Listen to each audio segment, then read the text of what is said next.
Good morning, everyone. It is time for the September 2020 Back Gardens tour. Molly believes she has trapped a lizard here in these rocks, so she's not moving till she knows for sure she's lost the lizard.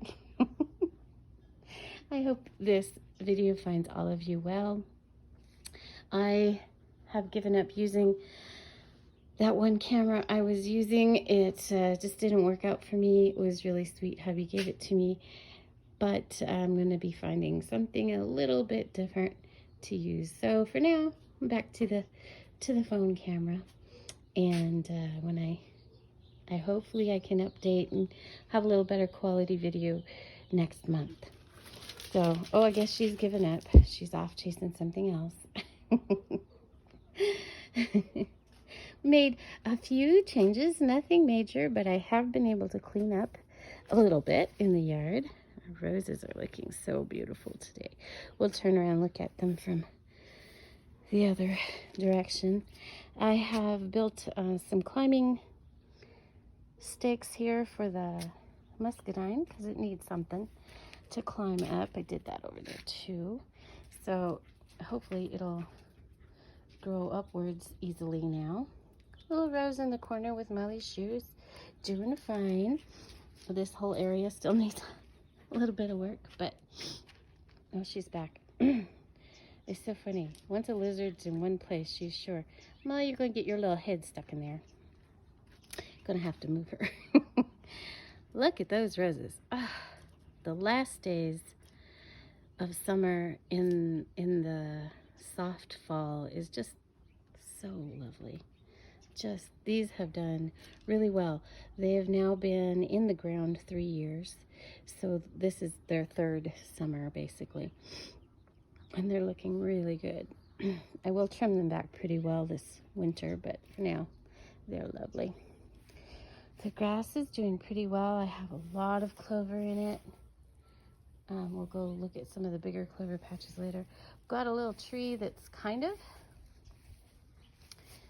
still alive. Might make it, we'll see. That's the desert willow that I'm trying to grow there, that I'm trying to take from the seedlings that are out front. So that's a little challenging, so we'll see how it goes. But we still have some seeds left on these sunflowers, so I'm leaving them, but like this one here has been plucked clean. I love how happy the birds are in here. It's fantastic. And I did finally, oh look, there's a little bird. I don't know if he'll be able to, oh, he flew away, sorry. It is hard to videotape birds, but I am working on it. Anyway, back here in this corner, I did get cleaned up finally. I've got the raspberry up on its trellis, and then we'll cut that back as well this year, but all of the lavender is doing really nicely. I need to come in and harvest it, so I'm happy I have that clean. Crazy Molly. She's sure there's something in there. This rose is the second. Yeah, this one has been here 2 years. Oh, I have to tell you about my failure. So I really failed in the potato bed area. I planted them too late. I pulled them too early. So I'm going to give up on the potatoes this year. Next year. Got a plan for next year. But this rose has been in now 2 years. It's really grown well. It's really happy there. Of course, I did the hay method with this the second year, and it's super happy. I need to put hay in around all the other roses as well. Our Leland cypress, our very first tree we planted, looking really good. This corner's looking pretty good. The aspens are, coming to the end of their season. And this year I have far less burned leaves than last year. So the trees that I have around it have helped it. They still have some burned leaves, so I don't know how brilliant the colors will change on it, but I've certainly enjoyed them this year, so I don't mind. And I love my little lamp hidden in the trees. Makes me happy. Silly dog. She's a silly dog. So here you can see a lot of the clover that's coming up everywhere. So I'm really pleased with that. I will be putting in more seed because I love how thick it is.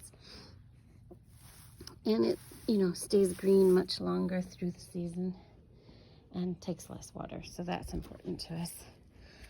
And up over here, let's see. This fence, I had to temporarily increase its height because there's a trampoline behind there. The neighbors have a trampoline and they have lots of fun on it, and they really should. I'm not trying to interfere at all with their fun. It just makes Molly a little bit crazy. So I put the fence there. Molly, what are you going to do with the lizard if you actually catch it? You have never caught one before. Well, now you got distracted by a bee. You know the lizard's gone.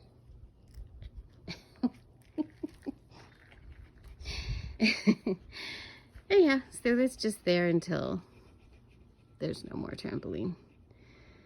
Or maybe this winter I'll bring it down because they won't be jumping on it in the winter probably. I don't know. We'll see. We'll see how it goes. And then back here we have our food is still growing strong. It survived that winter cold snap that we had, the surprise cold snap, and I still have melons hanging around. There's one back there. We've got some new ones setting, you know, they're still setting fruit, and they will, you know, until it just freezes. So I'm just going to leave it until it's no longer alive because I sure love my melons. And there's another one way back there. Yeah, they're just hanging around. And the tomatoes are still producing. So I've got to pull a few more off. Let's see, we've got quite a bit that are green here. And hopefully they'll turn red before it gets too cold. You know, we still have some time. So these haven't turned color yet, but these are my husband's favorite, and they're black cherry tomatoes. He likes those the best. So I'll have to remember that. I'll try to save some seeds from it, or just, you know, try to find the plant again next year. This tree back here in the corner, that Leland, is still growing. It's still surviving, but it's still struggling. The hay helped. This corner is an issue. That's why I keep growing sunflowers. Part of it, I think, is the ground, and the other part is the way the water runs off. So I keep building barriers here. I keep working on that. And I keep bringing in hay. As you can see, the hay has disintegrated mostly. So I brought in that hay about, I guess, 4 months ago. So that's pretty good. And there's still hay there, which is good because that means it's still feeding the tree. So I'll bring some fresh in there sometime, I hope. And I just keep giving that tree a little extra attention. And again, these trees, even though they do have burnt edges, the leaves are not completely burnt up, which is a really big step from last year and the year before. And then all of our sunflowers here are slowly being eaten away. See, look, most of that one's gone. This one still has quite a few seeds in it. So that's why I keep leaving them here, even though they're kind of hanging down heavy, but they're fantastic to feed the birds with. And the birds are real happy. The peach tree is starting to lose its leaves just because it's that time of year.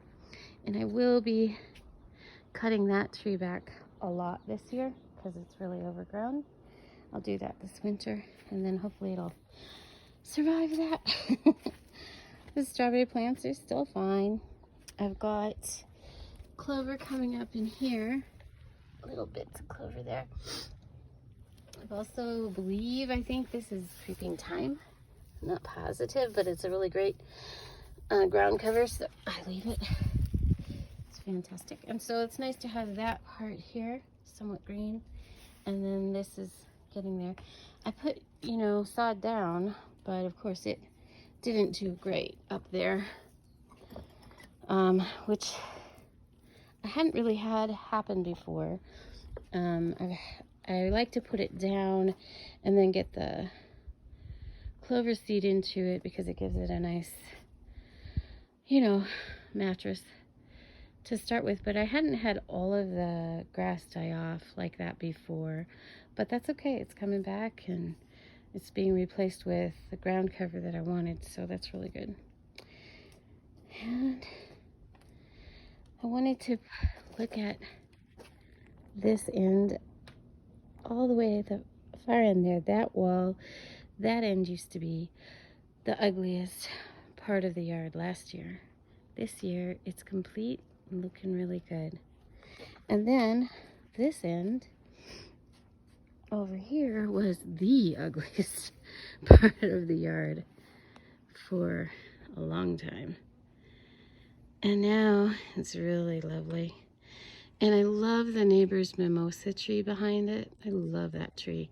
It's cool that that tree's right there and I don't have to have one in the yard because I have tried to grow them and I can't grow them. But that's okay because there's one right there and it's just beautiful back there. The raised beds have been amazing. The investment of doing that was so worth it. It has saved my back so much and I really enjoyed using them. I used the most inexpensive materials I could, but I did use cedar and I lined the inside and we did cement those posts in.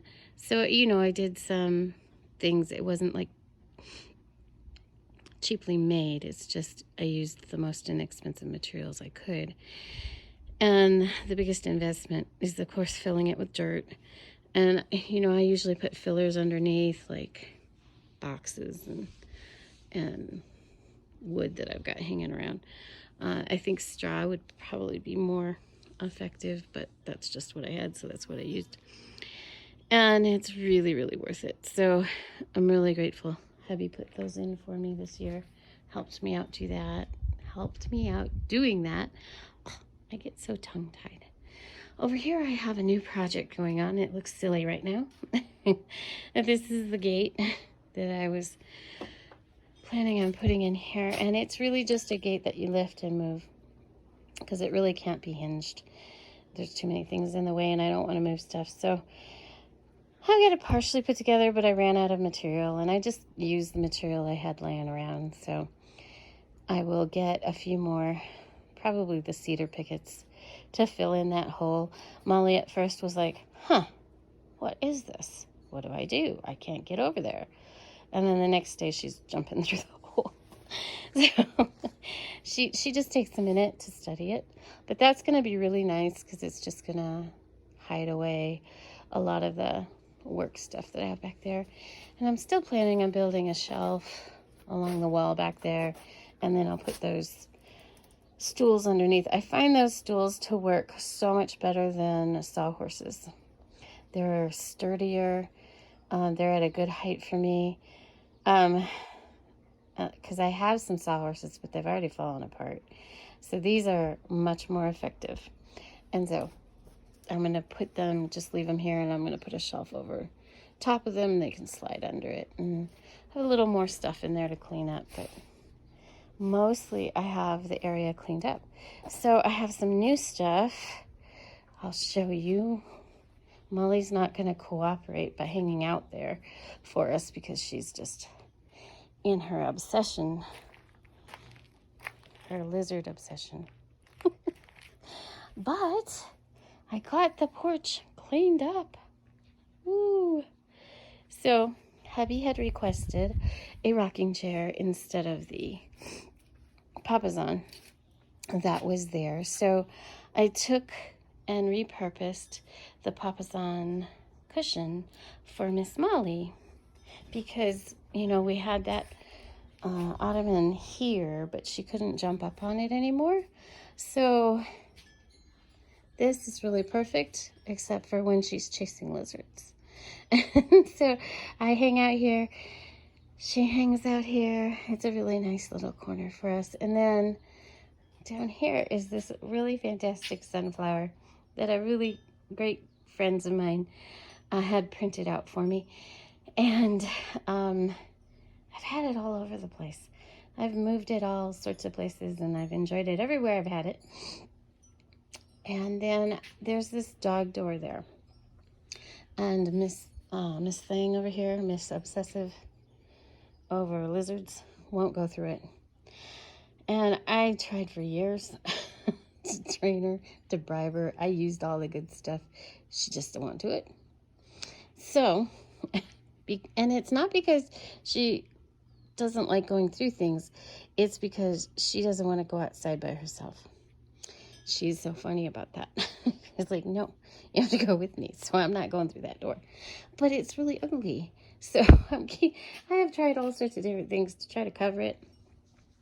And I was cleaning up out here, and I thought, you know what? I'll bet that sunflower print would work really well there. And it's on banner material, which is really cool. So it can withstand some exterior. And it's got, you know, good protection right there. So that's where it ends up. And I'm really happy with that. And Molly's got a little spot, and I've got my little chair, and hubby has his rocking chairs. He's real happy. And I'm just happy not to have construction out here anymore. And it's all cleaned up. The floor, of course, is probably the next. I think I'll probably start on the floor in October. First, I need to add 1x2s to the floor underneath the table. And then I will work on the floor out here. So I think that's an October job. We had to take down the sun shades, I don't know what you call them, because of that wind that came through. But this is the time of year we got to take it down anyway. It's kind of sad to take it down, but the nice thing about having a temporary structure like that is we get sunlight through the window in the winter. So in the summer, we want to block that sun because it's intense, but in the winter, we like to have the sunlight. So that's nice. And for now, I have the umbrella that I cannot leave open because you never know when we get a really good, strong wind. So I just keep it down unless I'm sitting out there with breakfast or dinner, then I open it up. So there's your tour for September 2020 in the back gardens. And maybe next time Molly will be more involved. So we have a couple more tours to do, the Desert Cottage Garden and the front, and then also have a little work. We're going to start on finishing the lime wash in the kiddos' courtyard, so that'll be next as well because the temperatures have come down, so it's a good time to do that. And I can say for the first time since we moved in here, which has been almost 7 years, that this whole backyard is complete. There's lots of stuff that I'm still going to be doing, but basically it's complete. The trees are in, the roots are holding, the ground has stopped moving. The dirt was, you know, slowly moving downhill. These roots and these trees have kept it from eroding. The grass and the clover has kept everything in place. It's given us some green, which we really enjoy. The clover is now feeding the ground and replacing the grass. All the trees except for the aspens are really drought tolerant. Even the fruit trees are drought tolerant. I've got food growing. I've got that really ugly cement covered, so it's really lovely. And we have a water feature for the birds, which I think I figured out how to keep running all year. We're gonna see about the gadget. I've got food growing over here. We have birds coming in to the yard like threefold. And we have the bees. We have a roadrunner, as you saw the other day. So I feel like it's really got little details left to do, like that retaining wall needs some attention. The sand pit we've got to figure out what to do with. But they're all little things, and they don't have to be done in a rush. I've got lots of furniture out here to sit and enjoy the space. I've got composting going on back here. I've got two now. Two composters are back there between the raised beds. So it's really become finished, which is rather shocking to me. That's kind of a big moment. It's a shocking moment. It's a big moment because it's been a lot of work. It's really nice to be maintaining it and not building anything and not moving rocks. And even these rocks are slowly being taken over by ground cover, which is fine. I don't care. I like the ground cover, and I love the clover. Clover's fantastic. So anyway, thank you for coming along with me. And I will be doing some more posting of pictures of before and after. And anyhow, Molly and I really have enjoyed sharing it with you, and we will see you in the back gardens again in October. Have a great day, guys. Bye.